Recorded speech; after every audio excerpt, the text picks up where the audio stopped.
Hello, you're very welcome along to the Film Show. I'm Mike Sheridan. That's Brian Lloyd. And she's real. I'm back. She's back. Not in CGI form. In the Film Show first, Dee was on holidays and still on the show. She was still here. Hologram Deirdre Malumbi was on the show. We should have actually rang you from the pool and just like got you to like animate the hologram kind of every now and Just then. been on Skype with my sunglasses and like, yeah, guys. and back by popular demand. Producer Dave. Hello. Oh, see, did you see that? See that? Producer Dave went down so well in the past couple of weeks, kind of waxing lyrical and cracking wise while Dee was away, that we decided to bring him back. We could hear him anyway, but you at home couldn't hear him. But he made us laugh, so we might as well make you laugh. No pressure, Producer Dave. I'm honoured. Okay, it's going to be, I suppose, a less indulgent show this week. Yeah. This will probably be about 40 minutes or so. We've 2 movies to get through. We've got a cool revisit that I saw Deirdre watching last night. She put it on her Instagram story. So Dee's well prepared. This is your suggestion. What are we going to revisit, Dee? Labyrinth. Did you actually watch it, Brian? No, I didn't. But no, like Dee was gonna watch it. Like so, like she's taking the revisit. You're taking the revisit for this week. All right, so you're kind of taking the lead on news. Yeah, fair enough. I'll take the lead on news, and you can take the lead on the revisit. See, we can swap it up On the fly, huh? Swap it up. On the fly. Swap it up. Okay, Brian, let's talk Christopher Robin, Disney movie about Winnie the Pooh, about the guy who created Winnie the Pooh. I don't know. No, you're thinking of the other Christopher. You're thinking of Goodbye Christopher Robin. What? I don't know. Goodbye Christopher Robin is about the author A.A. Milne and his relationship with his son, who's called Christopher Robin. And this is about Christopher Robin, who is the fictional Christopher Robin in the books. And he is now having a midlife crisis. So Winnie the Pooh and his friends come back to kind of help him out of said crisis. Are you serious? Yeah. Got it all in one, yeah. Literally pretty got it much all. it, That's yeah. pretty much it, yeah. Winnie the Pooh comes to help a guy with a midlife crisis played by Hugh McGregor. Yeah. All right. Yeah. I mean, like, do you remember Hook? Yes. That's basically what this Yeah, is. that's what The I whole was time I was watching, I was like, this is just Hook. And like, what's That kind was of... the hook. Hey! But you're on fire. Not even like 2 minutes in with the zings. Yeah, but no, like this is basically just Hook. I mean, it's the same kind of thing of like, you know, father is never around because he's working too much. Kids are kind of, you know, withdrawn from him.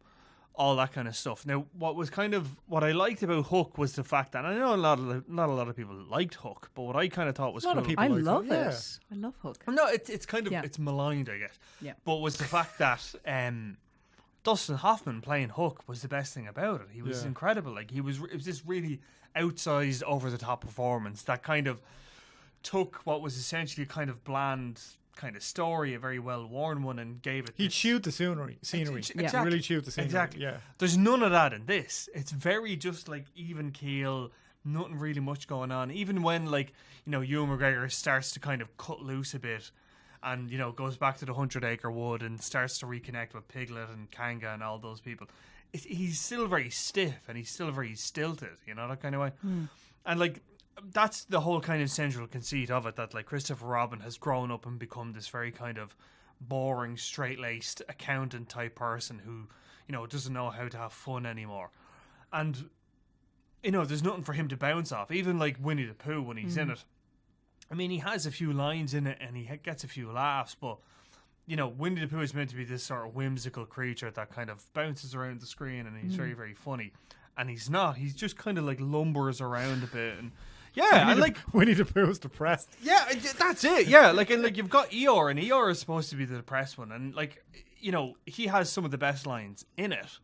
But again, it's a very strange movie because I was watching it was like, and like the screening I saw, there were kids at it, and the kids were laughing where they were supposed to laugh, but it was a very like just it didn't seem it was too kind of not stale as the right See, word. it sounds quite flat. Yeah. Flat. There you go. That's the exact word. It was a very flat movie. Like there wasn't a lot going on with it.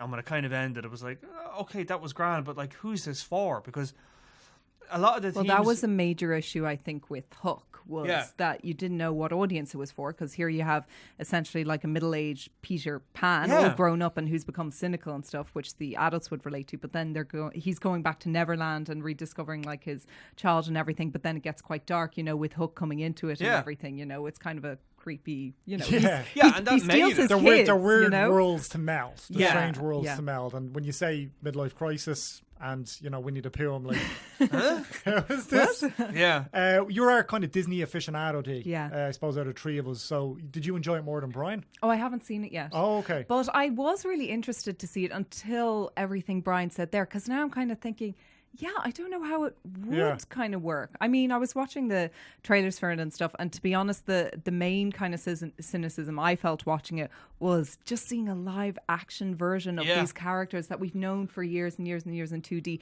Now, I love the fact that Jim Cummings, who originally voiced Winnie the Pooh, is back in that character. Didn't they change that up? It was going to be somebody else. Or I think that's for Tigger. Okay, yeah, for Tigger. So Jim Cummings voices both Winnie the Pooh and Tigger. You know that character is that was him, and he's back doing both those. Dave enjoyed that impression. I did enjoy that. I thought that was kind of crap. You're the only one of us that makes producer Dave laugh. Yeah, I did enjoy that. Yeah. Oh, thanks. But yeah, the fact that he was back kind of, voicing those characters did have me like, oh my God, this is so cool. But I mean, like, we've known them for years and years as these kind of 2D, and the simple animation was, I thought, kind of part of its charm. Yeah. So it's kind of weird that now we're in this live action world with this grown-up man. Yeah. It's and weird. even like Winnie the Pooh looks kind of dusty and old and tattered, like, and you're like, God, Winnie, what happened to you, kind of thing, And like Winnie's had a tough run of it. You know what I mean? Yeah. I mean, I get it. Like, it's supposed to be like, it's meant to be a manifestation. Is Winnie the Pooh? Stop doing air quotes, Brian. First of all, for people listening, is Winnie the Pooh's the one that wears a top and no bottoms? Yeah. Right? Yeah. That's a bit weird as well. Well, Donald Duck does the same. Well, it's still a bit strange, Yeah. That's fine. And like when Donald Duck gets out of the shower and he puts a towel around himself, it's like, what's that about? You know what I mean? All right, Chandler. Nice. I don't know when Dee would have actually seen this. I don't know how you could have. You've been away for 2 weeks. I have been away. Traveling for 2 weeks, mainland Europe. Yeah. I was kind of excited the fact that obviously we'll talk about the Equalizer 2 later, but the fact that they previewed that so early, so I knew that when I knew that from my holidays, you'd I'd have be able to something. talk You wouldn't be about coming in empty-handed. Yeah. It looks like you had a great time, Dee. Actually, you've a sitcom family. We said you've got 90s sitcom family. Yeah. Just happy family, all having a good time. I was like, I haven't been away since I was 13. Yeah, I know. Yeah, I did it. We went away like once on a proper holiday. Says a lot. Yeah. Yeah. Do you go away on holidays on your own like you do the cinema? There's nothing wrong with traveling. Yeah, it's kind of alone, weird okay? that you talking about going to Christopher Robin on your own, and all the kids got it. So Thanks. you're just there, not with family, not with girlfriend, just like just on my own. I need to concentrate on the film. Yeah, exactly. This is it. So I can do my job. Okay? I know. So I can I'm do teasing. my job. You know I am. I'm deadly serious. No, Yeah, no. 90s sitcom family. I don't know. Yeah, no. It was like Christopher Robin. It was grand. It was fine. It's 2.5. I mean, I don't know who it's for. This is it. Like the whole time I was watching, it was like I wouldn't bring my niece or I think nephew the whole to point it. with Disney now going forward is that their films are for everyone. So they have to be so broad and so all encompassing and inoffensive that they're for everyone. Yeah, but like, I think as well they are trying to go down the live action route and not necessarily remake with the live action. So I'm thinking particularly of Maleficent here and the fact that they were retelling Sleeping Beauty from the villainess's point of view. So this is similar in that you're looking at Winnie the Pooh, but from the perspective of an adult Christopher Robin. So they're kind of using these, products that they essentially have in the back catalogue that have proven themselves really successful and then doing so they're something. tapping into that again, basically. Exactly, Like, yeah, those cynical swines. Yeah. But, like, I it mean, can now work. they're doing a live action remake of like Lady and the Tramp and stuff, and it's just Really? like Yeah. there's no Because he's gonna be down film with a they're dog. going to leave alone. And Tessa Thompson is going to be Lady. So. Yeah. I mean, saw I that. could see Yeah. it. I mean, like, it can work. Yeah. It can work. Because, like, I mean, like, Pete's Dragon, that one that was done a couple of... That actually worked That was really well. good. That was Robert David Redford. Lowry. Yeah. Yeah. David Lowry, who did A Ghost Story, directed that. Like, Great movie. And, like, Cinderella. I wasn't mad about Cinderella, I but didn't I mind it. loved The Jungle Book. Yeah. You know, It can work, but I think the problem is that, like, Mark Foster was the wrong director for this completely. Like, he was just the I was wrong just going to choice. ask who directed it. Mark Foster, he directed Quantum of Solace. Yeah, and he did, World War Z. Yeah, World War Z. That's a and he weird did- choice. Yeah, very odd choice. He's got a Very kind odd of a choice. broad spectrum of films that he's worked on over Yeah. the years. He did that Will Ferrell one as well. Stranger Than Fiction. Stranger Than Fiction, which is Oh, I actually love that excellent. one, It's actually yeah. excellent. So I think when he's in his wheelhouse, he's very good. When he's Yeah. slightly outside of it and tries to be too broad with the templates that he's working with, according to you, Brian, at least he struggled a bit. It is definitely. Like, I think if there was a stronger director, or not even a stronger director, Somebody with a more definitive vision. exactly, it would have definitely worked. And yeah, I'd agree with Dee. Like, I think if they actually had done like a live action Who Framed Roger Rabbit thing, I think that might have worked better than having a weird, creepy, dusty Winnie the Pooh. Honestly, he was so freaky. Like, he was really freaky. Like, And like, it's that whole thing. They of better like, not go near Who Framed Roger Rabbit, by the way, because that movie is perfect in itself. Yeah, no, Don't it is. touch it. But in the sense of like there was even that thing of like, okay, can everyone else understand Winnie the Pooh, or is it just Christopher Robin that sees it? And you could have had something fun with that, like, you know what I mean? Like, as in like, oh yeah, Christopher Robin's gone nuts, and his old again, Disney. It doesn't matter. They're not going to let David Fincher or something, or David Lynch come in and somebody with a vision be like, he just loses it, beats people to death with children's books. It's just not going to. I know it's not going to be like a dark final twist to it or something. Like, and it was all in his head. Yeah, he was dead the whole time. Spoiler alert. Yeah. So. Okay, we're going to move on to the Equalizer 2, Deirdre. I want to hear your thoughts on this one first, because you liked it a bit more than I did. I did, yeah. I gave it 3 stars. You can see the review on site. But the funniest thing I found was watching it. I did enjoy it because, I mean, look, it does what it says on the tin. Denzel Washington equalizes people. He beats the crap out of people. At one point, I went with my friend to the preview screening of it, and at one point he just like kills like 3 people in like 10 seconds, and she's like, "Holy!" right beside me, which was hilarious. But yeah, the funny thing I found when I was sitting down to write the review was, how we have our little story summary and then we get into the actual review. I realized I had no idea what it was about. I couldn't remember what it was about for the life of me. I was like, okay, I remember that. He's now a taxi driver, which I wish they could have used a bit more of, because remember, like Collateral, and there have been like loads of like taxi drivers. They pushed out like the trailer that. Like, what is he's on Lyft? He's not even on Uber. He's on Lyft. Yeah, it's like product placement. Lyft. So I thought that they could have done something a bit more interesting with that, and I loved the fact that I forget his name, but I thought the actor from Moonlight who played his young neighbor, who he kind of comes in and rescues, I thought that he was great in it, and I'm glad to see him getting like more big roles. And opposite Denzel Washington, I hope that he gets more. But then Pablo Pascal turns up. Yeah. When Pedro Pascal, sorry, beg your pardon, and it's when. I don't want to give anything away here. We're kind of probably both going to struggle to really remember what it was about. There was so convoluted and so much going on.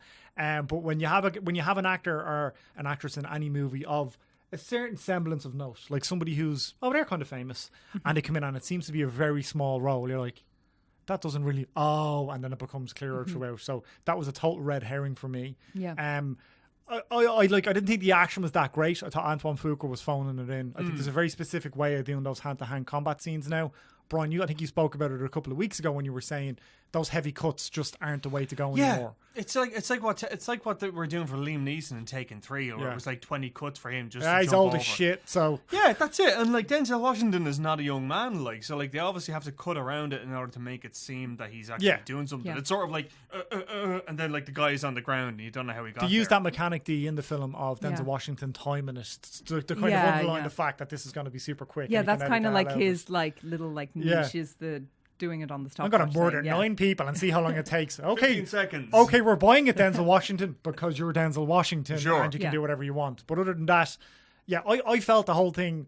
I mean, fair enough for a franchise like this. Denzel Washington hasn't done sequels, but it relied massively on his charisma. It relied massively on the fact that this is Denzel Washington. I can't think of any other actor in that role where it would have even been bothered to go and see it for free. Yeah, like we both went along to an early preview screening of it. So. For you, did it rely too much on him as well? Yeah, I'd say so. And I don't know. See, maybe it's because like you come from like a fighting background and all that, but I don't break down kind of action as much as you do. Like I would notice the cutting, for example, in a film in Taken 3, because that was just getting it was ridiculous. And I mean, Liam Neeson like looks, jumping over a fence. He and looks there's really 9 cuts. There's 9 cuts of him jumping over a fence or something. Yeah. It's more than 9. I think it's like 12. It's crazy. Yeah. How many is it? I think it's about 12 or 13. Yeah. It's like in like literally a 15 seconds. Oh, it's like 4 seconds. No, 4 second thing. I mean, he's a tall man. He probably was nearly the height of the fence, and they still needed that. He literally just had to go step over it. That's all one shot. I mean, the ending as well. Okay, so with these type of action movies, right? The ending was way over the top, set in a hurricane. Yeah, you want them to build towards something. So like I can see on paper how the film would have built towards this, like in the script, and go, okay, this is kind of building towards something very, very cool here. And there's a lot of elements to it. Literally, there's like the weather's an element to it. There's like highly trained whatever, and McCall's going up against him. Robert McCall's going up against him, and he's got an emotional reason to do it. He's avenging the death of somebody. We see that in the trailer. If it goes to absolute shit because Antoine Fuqua, the director, just does not seem to care enough to really. And maybe it was a budgetary thing because the first film did grand, it did well. So to get to make a sequel, maybe you had to stay under a certain threshold in terms of money. But there's a sequence where, like, basically there's a lot of people running around the hurricane trying to kill Robert McCall, and they're not even wet. They're literally running around with guns in all this, like, Navy SEAL fatigues, and they're not even wet. Like, that is so brazenly like staged. It's unbelievable. At least to make an effort. Would the wind not kind of dry their clothes though if they got wet? Not while you're in a hurricane. But like it's You're wind. not getting wet. Yeah, but Would like, that not like dry you? Like What if there's no rain? yeah, there was rain. Oh, so there was rain, but Yeah. they just weren't wet. Hang on. Hands up, who's seen the film? Well, Yeah, I know you've seen it, but I'm just like simple, like just playing devil's advocate. yeah, devil's advocate here. Like, as in, like, okay, if it's windy and there's rain, well then, like, wouldn't the rain come off them kind of thing and like dry up quickly? It's like a I just super-powered didn't think hairdryer. about it. Yeah. Like it's action movie logic, Well, yeah, but we have a different bar for action movies now. No, the bar has been raised. Well, Yeah. obviously that's like, 5-star stuff. And like I said, I gave the Equalizer 3 stars. Like it's fine. Yeah. It's perfectly enjoyable. I understand what you're saying. It did feel a bit like they didn't. Yeah, they could have tried a bit harder for sure. That's Yeah. all I mean. Yeah, I yeah, don't think that's it was, fair enough. Like I do think it is convoluted. I think there's a lot going on. Right, that's Yes. fine. That's totally fine if the action pays off. You can suspend disbelief to a certain degree when it comes together, at least visually, at least in terms of impact. Atomic Blonde was yeah, like that. exactly. Atomic Blonde's a perfect example of that because it was so convoluted, but then when the action kicks in, you're like, holy shit. I don't care. I Yeah. don't care. And Yeah. Charlize Theron is badass, and it maybe relied on Charlize Theron too much, but then the action backed it up. This it relies on Denzel Washington too much, and the action just didn't back it up for me. I like But it. you were like, it was fun. I mean, 3 stars is like, Yeah. it's Like kind it's of fun. grand, and if you're a fan of Denzel Washington, by all means go see it. But like, the action movie of the season has still been Mission Impossible Fallout for sure, by a long shot. Have you seen Mission Impossible yet? I have not, no. No. Have you seen the first Equalizer? I have not, no. It's useless. I probably thought it was. Too busy working. I probably thought it was about as good as the first Equalizer. Yeah, the first one I wasn't wasn't exactly- that mad about the first yeah. one either. See, so You're just like, kind it's of grand. underwhelmed. Like, I'd say you were going in with kind of low expectations. Yeah, On this. So and there it's you go. like it's grand. There's been a lot of exactly, 3-star films this summer, hasn't yeah. there? Skyscraper as well. I'd say Yeah. would be in that. It's okay category. I was just going to say that. And what were we talking about recently, Brian? We were talking about a big movie recently. The Meg. The The Meg. Meg. Yeah. Yeah, the Meg was very kind of I grand. liked the Meg a lot. I Did thought you? the Meg was really good fun. And like, yeah, it was one of I those. missed it. Now Yeah, but 'cause I was are you away, interested to but- see what you think of it if you manage to get Yeah. to it? Because it is one of those that suspension of disbelief is such a given because literally Jason Statham is laughing for half the film. He's like, yeah, like, come on.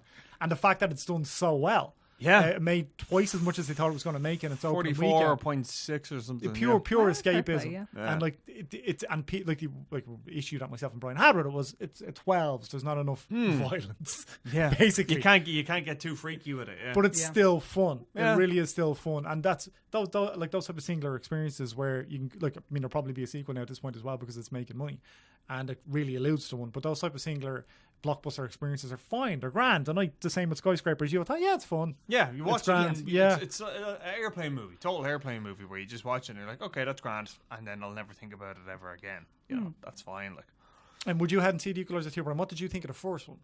I liked it. Yeah, much the same as D. I was kind of like, yeah, it's grand, it's fine. I was like, oh well, Denzel Washington, yeah, he's killing people now. That's nice, kind of thing. Do you remember the original series? I do actually. Yeah. The theme tune to the original series is Do you know who- deadly. and do you know who wrote that? Who? That was Andy Copeland from The Police. Really? Yeah, Andy Copeland from The Police wrote the theme tune for the. It only got Equalizer. one season. That's right. Edward Yeah. Woodward. He was deadly in it.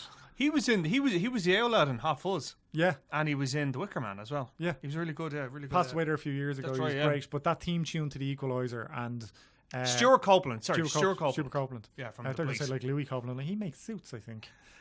Multi-talented. Andy, he could do that. Louis Copeland. But I was only watching Wolf of Wall Street last night, and there's a And whole there's a scene bit- in yeah, the yeah, Equalizer. Yeah. Rob Reiner's like misses a bit because somebody's calling the house and they're talking about who did he equalise? I want to know who he equalised. So yeah, I think Antoine Fuqua is now firmly a journeyman director, which is a shame. He was before. I don't think he always was. Even Tears of the Sun had elements of. I think he's making too many movies, and he's not Ridley Scott. Yeah, you know, where there's something marvelous about every single film. I even watched The Counselor. I watched a few minutes of The Counselor. It was on TV the other night, which I completely forgot existed. The Cormac McCarthy script. They was like, oh my god, Cormac McCarthy wrote a script on spec, and then like 2 minutes in, you're like, oh. I need to go back and watch The Counselor because I remember very bad. It's weird, right? I remember coming out with The Counselor. I can distinctly remember coming out with The Counselor and thinking, Christ, is this going to be like Blade Runner where it's like, you know, critics at the time said it was crap. I was like, oh God, I'm going to be one of those critics that people are going to be. I was like, I just didn't get it. None of it made sense to me. And I was like, okay, I don't have the brain to take this in yet. And maybe I go back and watch it. So earnest. Have you seen The Counselor, Dee? I haven't, no. You're not missing much. Michael Fassbender's... I think it's worth watching, it's not great. It's not as bad. You've got Michael Fassbender, Brad Pitt, Javier Bardem, Cameron Diaz, Penelope Cruz, Ridley Scott directing it, and it's shit. It's shit. Yeah. I completely forgot it existed until it started on the TV. I was like, oh yeah. I remember this. Like the fact that Brad Pitt takes a tiny role in it as well. Michael Fassbender was in that cusp of, he just had an Oscar nomination. Yeah. Was becoming a superstar. The only thing, and this is disgusting, but the only thing I can remember of The Counselor is that bit with Cameron Diaz in the car window. I'd say so, yeah, because you're a creep. No, but it's not being a creep. It's a very, like when you say The Counselor, oh yeah, that bit, yeah. She's not a bit young for you. No, it's not like that. It's not like it's not that. It was a really weird scene. It was a really, really weird scene. Was really weird and bad. But that scene in particular just struck it. I was like, that's so odd. Like, why is Cameron Diaz doing that? Like, didn't make sense. None of it made sense. It was like, okay, like this is the guy who did Blade Runner. This is the guy who wrote No Country for Old Men. The Road, yeah, like it was like, okay. Cormac McCarthy is considered one of the greatest living novelists. Yeah, and I was like, you just can't write scripts. That's a very different thing. There's got to be something here. Like I'm not seeing this right. You know, that kind of. I was getting frustrated watching it because like, it has all the elements. Why isn't it coming together? But okay, look, it's a fairly mediocre week, I think, at the cinema. So we'll move on to some movie news. Dee, you're gonna take the revisit this week. So Brian. There you go. I like that little. Kind of went, freeze frame. Freeze frame. There's a really nice freeze frame on the YouTube this week. Yes, I did see that. Oh yeah. I really wish. Very clickbaity. I'm gonna have to talk to Charlotte Reed after this because like it's happened a couple of times where it's like, you know, there was one where it was me and you were like, like that, and then it's just no, it's not. It's not good. Okay, so the big news this week. The one I wanted to start off with was the fact that The Nun, this upcoming horror movie, the one that's directed by Corin Hardy, who was going to do The Crow, you know, the whole James Wan universe. Conjuring. The Conjuring. The Conjuring universe, yeah. Yeah, Conjuring and then Annabelle and now The Nun, right? So what they did was Warner Brothers came up with one of these YouTube ads for it. But what they did was that it was essentially like a volume sign would come up and it is like go down. And then when it went to 0, they'd have the nun literally jump out the screen and scream at you. And you couldn't click away from it and you couldn't kind of, you know, do anything. And there was a lot of controversy over it because people were complaining about it. People were saying that like you couldn't click out of it, you couldn't do whatever. And YouTube then actually had to ban the advert just to kind of get clear of it. Now, I personally myself think that Warner Brothers knew exactly what they were doing. Oh, yeah. 100%. They knew exactly what they were doing because we wrote about it, Mashable wrote it, everybody wrote about it. It was a big story. And that's even more advertising. Even if they only had to pay for one day's advertising on YouTube, they've got like literally like everyone's talking about this ad. Like, oh my God, have you seen this ad? It's really scary. So we might make Charlotte Reed throw a clip in if she hates horror movies. Yeah, just...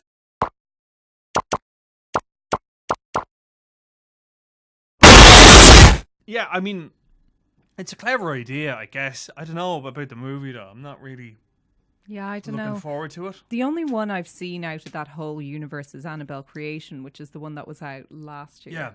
Yeah. Which I actually quite liked. I thought it was good, and the young actors in it were really good. And I think that with those kind of films, you need like good kid actors to make it going. Freak you out. And the first Annabelle was crap, though. Yeah, I did. The first Annabelle was crap. Yeah.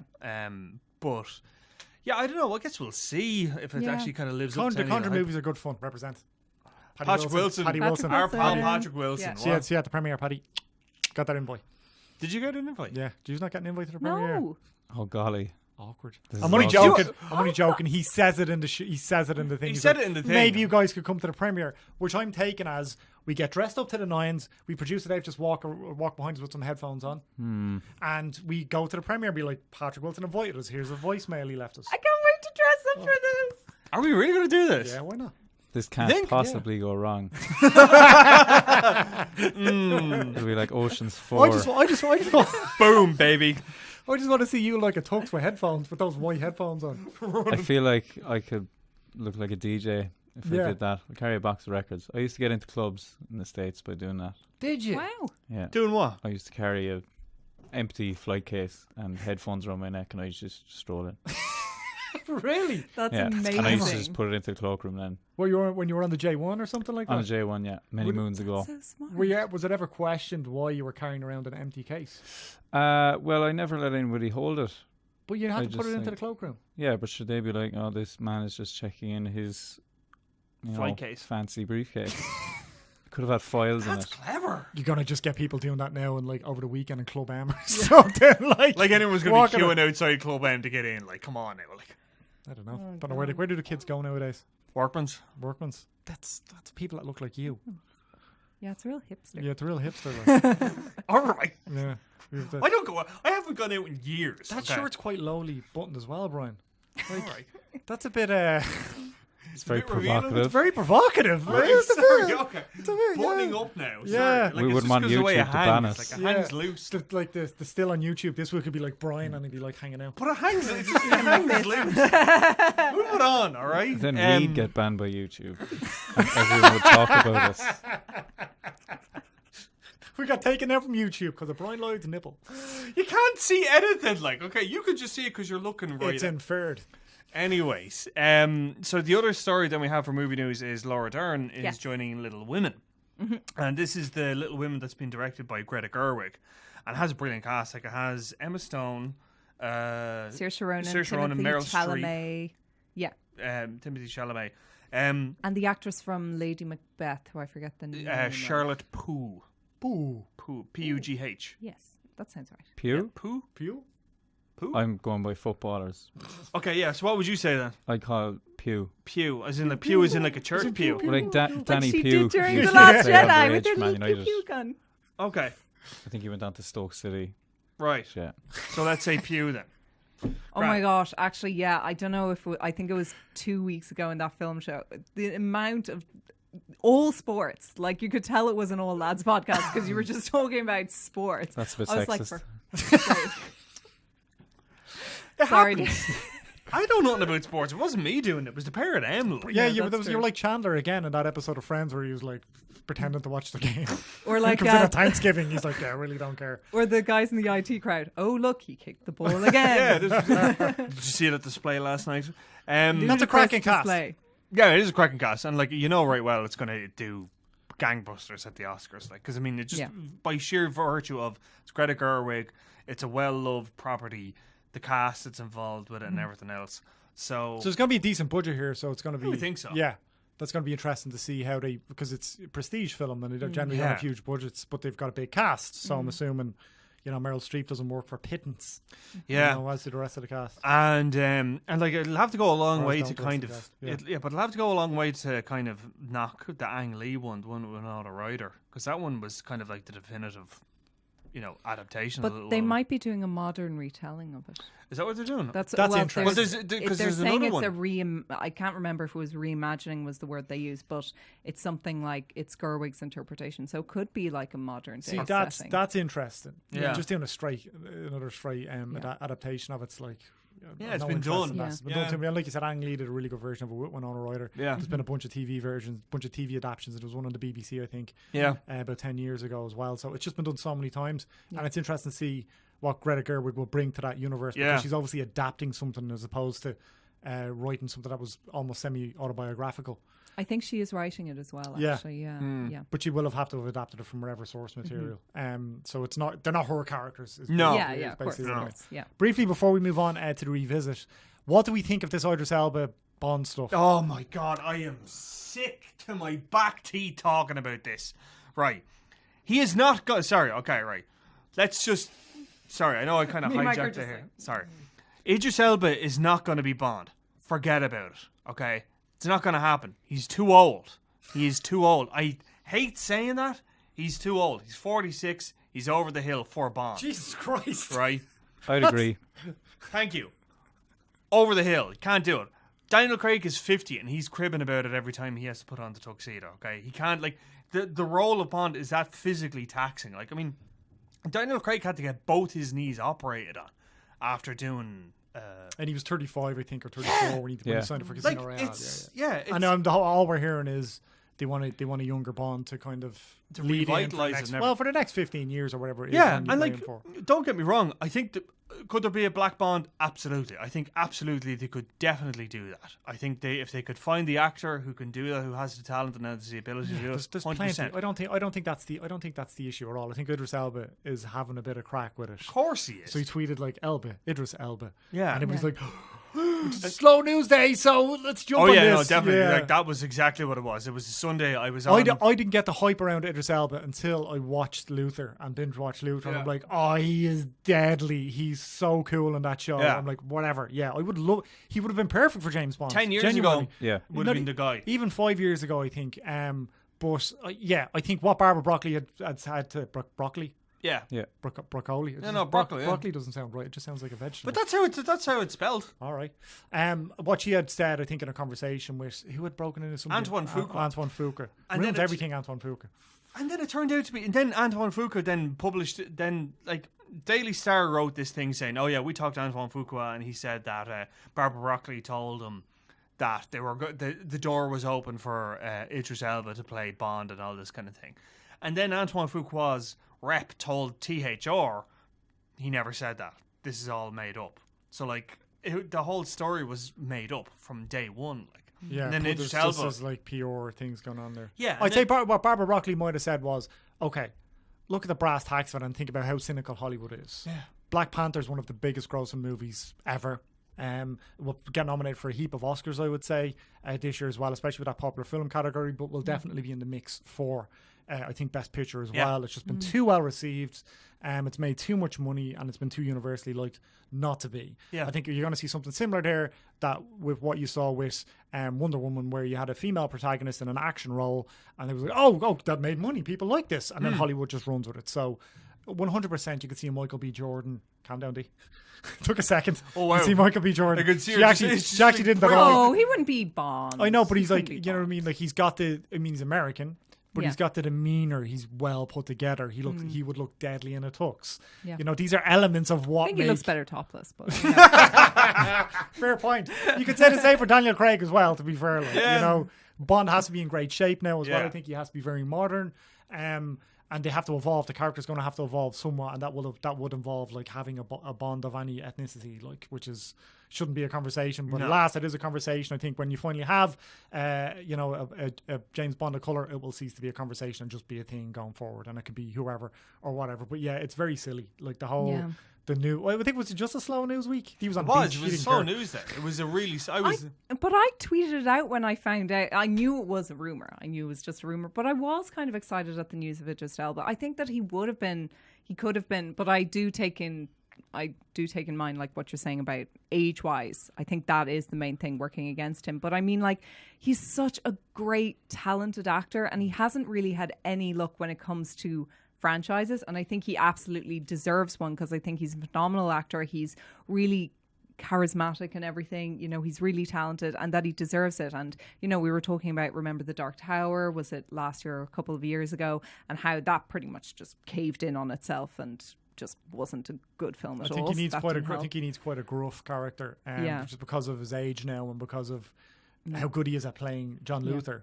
And I think if they make that, like Luther, I know is coming back for a couple of episodes. So, but if they make that Luther movie, that could very easily be a franchise because it's not something that's dependent on age or something that's overtly action. It's all presence, and kind of it's very dark. So that could be it.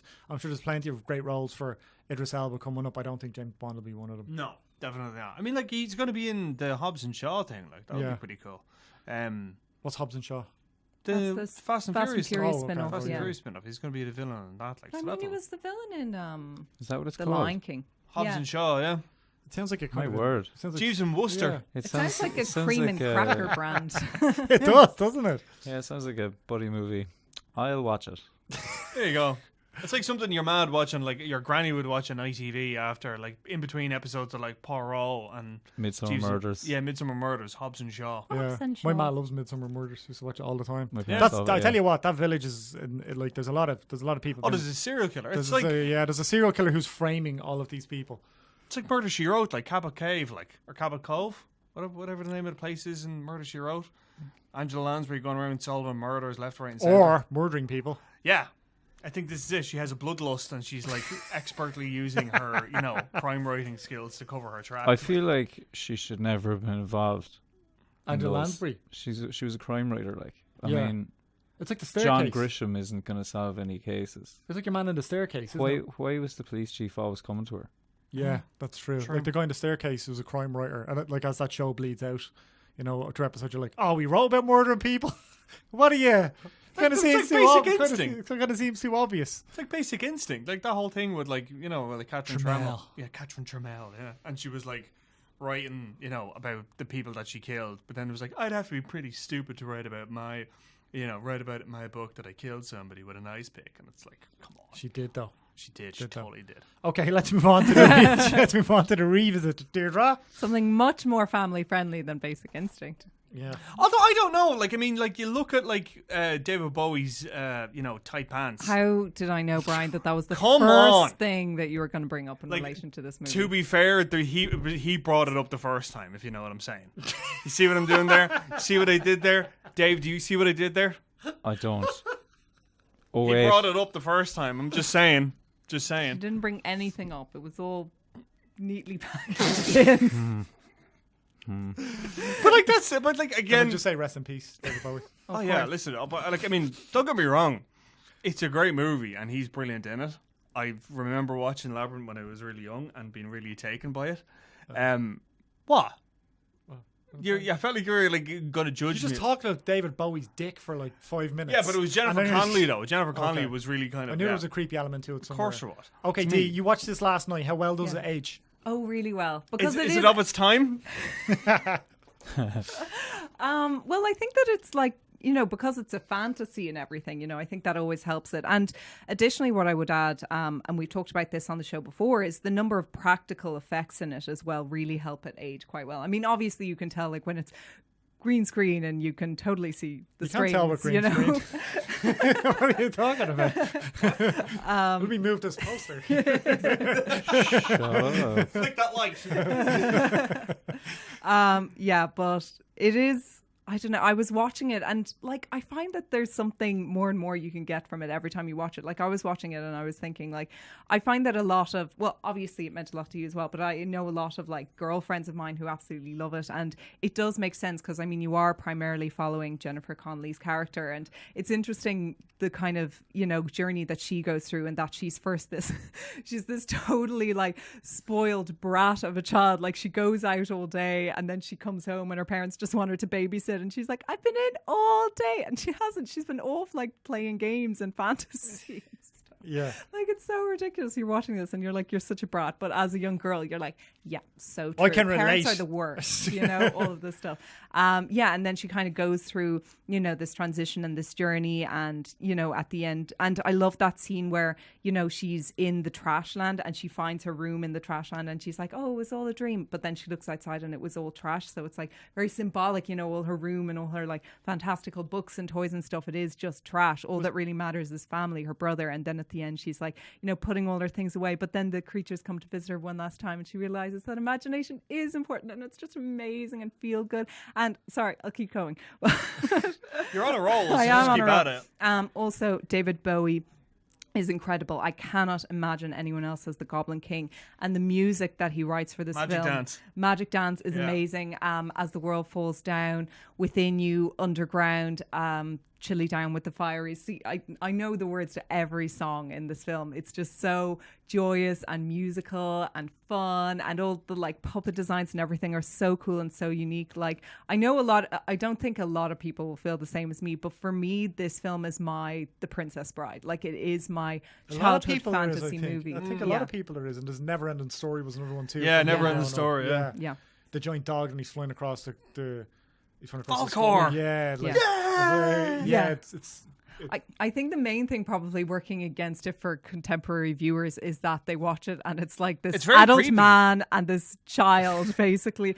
But I mean, like, that was kind of less cynical. And time. it's not just that, but that was kind of okay, I'm getting like kind of psychological here, but maybe that was part of the attraction. That was kind totally of, it. because I mean, like, she does, and when, you know, she's in that ballroom scene and everything, like, she's become kind of this young woman and her hair's done up and she's wearing the dress and everything, and she's meeting this, like, you know, handsome man, even though he's totally creep and has stolen her brother and everything, but there's that sense of danger, you know, like that first bad boy and all that. But that is definitely part of it. It is part of the attraction. Did you say he stole her brother? Yeah. I haven't seen the film. Have you not? How have you not seen it? It's so Wow. good. They don't have cinemas in Cork. It's on Netflix. We do occasionally. I'll watch that Do. soon. Please do. It's very like, it's one of those. I think it's one of those films that, like, I remember. I think my sister watched it or something like that. It was on in our house or something like that. And it was one of those ones that it was like, it's very like, you know, watched it repeatedly kind of thing. And like, could memorize all the song lyrics and stuff like that. So was that your movie then, growing up? That was your like. You know what? Maybe this was like more my time, but like, it used to be on Nickelodeon all the time, and they'd always play it as a double bill with The Dark Crystal. The Dark Crystal was terrifying. And I'd never bother with The Dark Crystal because I watched it once and it was both Jim Henson. They're both Henson. Yeah, I think that this one, interestingly, this is actually Labyrinth was produced by Brian Henson, and Brian Henson also voiced Hoggle, and now he's still around. He's directing The Happy Time Murders, which is out in the coming weeks. See that. Yeah, but it's like, you know, obviously very, very different because it's like, you know, Muppets gone, R-rated. Muppets getting their heads blown off. That's, just a fluff going everywhere. But I'm There's so actually, excited for that. I did an interview with the guy with the Muppet from. Yeah, I'm looking Happy Time forward to Murders. seeing that. It's going to be weird. Did he hug you? No. Didn't like it's No. it's I have to check with Charlotte after this and see how it turned out because it's pretty weird. Well, you're pretty weird, so it's. No, but like the whole thing, you'll see it when it comes out. It's weird. Yeah. We'll leave it on that. I'm looking forward to seeing that, though. We'll be back next week. Producer Dave, thank you very much. You're very welcome. Charlotte Reed in production. Brian D. We'll see you next week.